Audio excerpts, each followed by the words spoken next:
We use 2 cups of plain flour and around about 200 grams of cold butter straight from the fridge.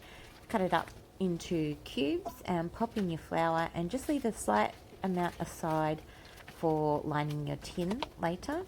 Use only your fingertips to rub the butter into the flour. We don't want to use the palms of our hands because we're trying to keep the dough as cold as possible. So go ahead and rub it all in, and then to turn it into a dough we use a little bit of ginger ale cold from the fridge. Sounds strange, but it makes the dough easier to work with. Then once it's all coming together in a nice ball, halve it. Put the 2 halves into some wrapping, cling wrap, and then pop in the fridge. They need to be in the fridge for about half an hour so that they can get cold again and the dough can rest a little bit. Now I'm just lining a Springform tin with baking paper and using that leftover piece of butter around the edges. Now the dough has been in the fridge for a while I was peeling my apples, and I'm just going to start to roll it out. This is just the bottom half. The top half is still in the fridge, and it just needs to be rolled out so that it's larger than the tin itself. I like to roll and then flip and do quarter turns so that it's always changing the direction that I'm rolling it out at. And making sure there's still plenty of flour on your workspace. Then pop it into the tin, and you want to have a little bit of an overhang, and we'll roll up the top into that later once it's full of apples. Now I'm using about 200 grams of sugar and probably about 10 to 12 grams of cinnamon, and I just sprinkle cinnamon and cut apples and alternate the layers. So the apples I peeled while the dough was resting in the fridge, and then you just keep them in a bowl of water so that they don't go brown. And then you just take a couple out at a time, dry them off, and cut them up and line the apple pie.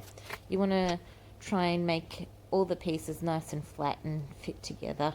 You don't have to spend ages on it, but the firmer you get them all sitting nice and flat, then the less that it's all going to fall on you. I used to cut the apple up and put it in a container and shake the cinnamon sugar onto them, but what happened was it caused the apples to release a lot of water, and they would just get all mushy. So now I do it like this. I find it a lot easier, and you don't have to dig through the Tupperware cupboard looking for a huge container.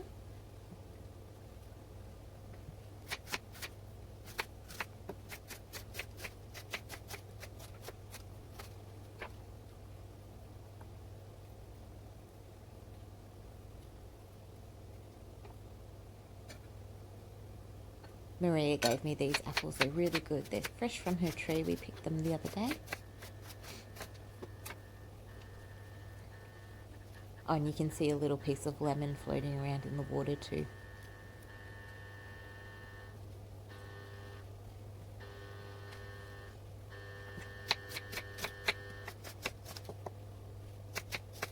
Man, this is taking forever. It doesn't feel like it's taking this long when you're actually doing it. I like this bit, it's fun.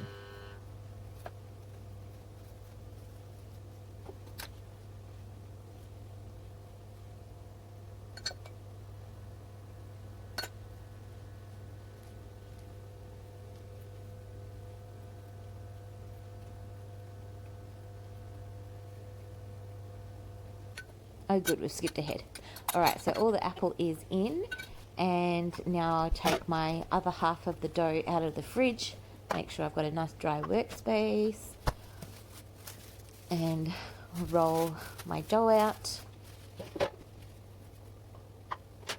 Now for the top, I like to use a pizza cutter to cut the dough into strips and then do a lattice. You don't have to do that, but if you're going to do it right, you have to do it like that.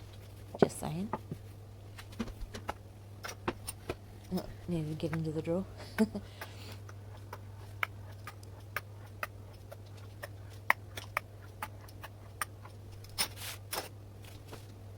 The pizza cutter makes it a lot easier to cut than using a knife. And for glaze, you can use some milk, you can use an egg wash, you can use some jam. I think marmalade's all I had.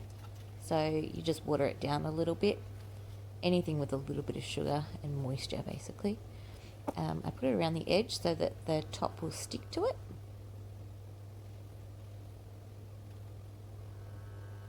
And now I just make a pretty lattice.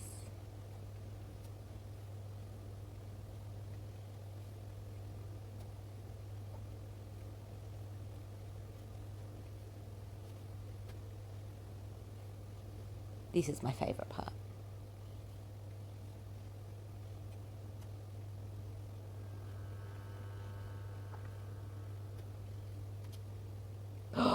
Oh no, I made a mistake. That's going to bug me now. I'll have to cut that bit off first to eat. Scissors around the edges easier. Leave a little bit overhanging and push it together and put another layer of your glaze down, and then I just roll it so that the bottom part is on the outside and the lattice is rolled up in between it. And then I grab a fork and I just go around and I push it all in. I'm pushing it towards the tin.